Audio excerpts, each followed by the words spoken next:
দর্শক, ফুলের বাজার অনেকটা ভেঙে পড়েছে। তো স্বাভাবিকত ফুলের রেট এমন যায় না, তো শেষ পর্যায়ে বেচা কেনা খারাপ। এজন্য আমার এই চাচা এই সবগুলো ফুল একসাথে 150 টাকা অফার করছে, কারণ বেচা কেনা শেষ, যা বিক্রি করলো সেটাই লাভ আর কি। এজন্য আসলে এ দামে তো আর ফুল বিক্রি হয় না। তো চাচার সাথে একটু কম কথা বলি।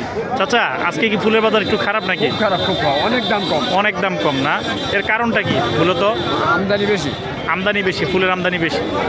তো তুলনামূলক দেখলাম আজকে গাঁদার চাইতে আপনার গোলাপের চাহিদা খুব বেশি। গোলাপের দাম বেশি, আর হলো ওই কালার গোলা যেগুলো, ওই কালারগুলো, গোলাপের কালারগুলো খুব বেশি, কারণ 16 ডিসেম্বর সামনে এই উপলক্ষে না?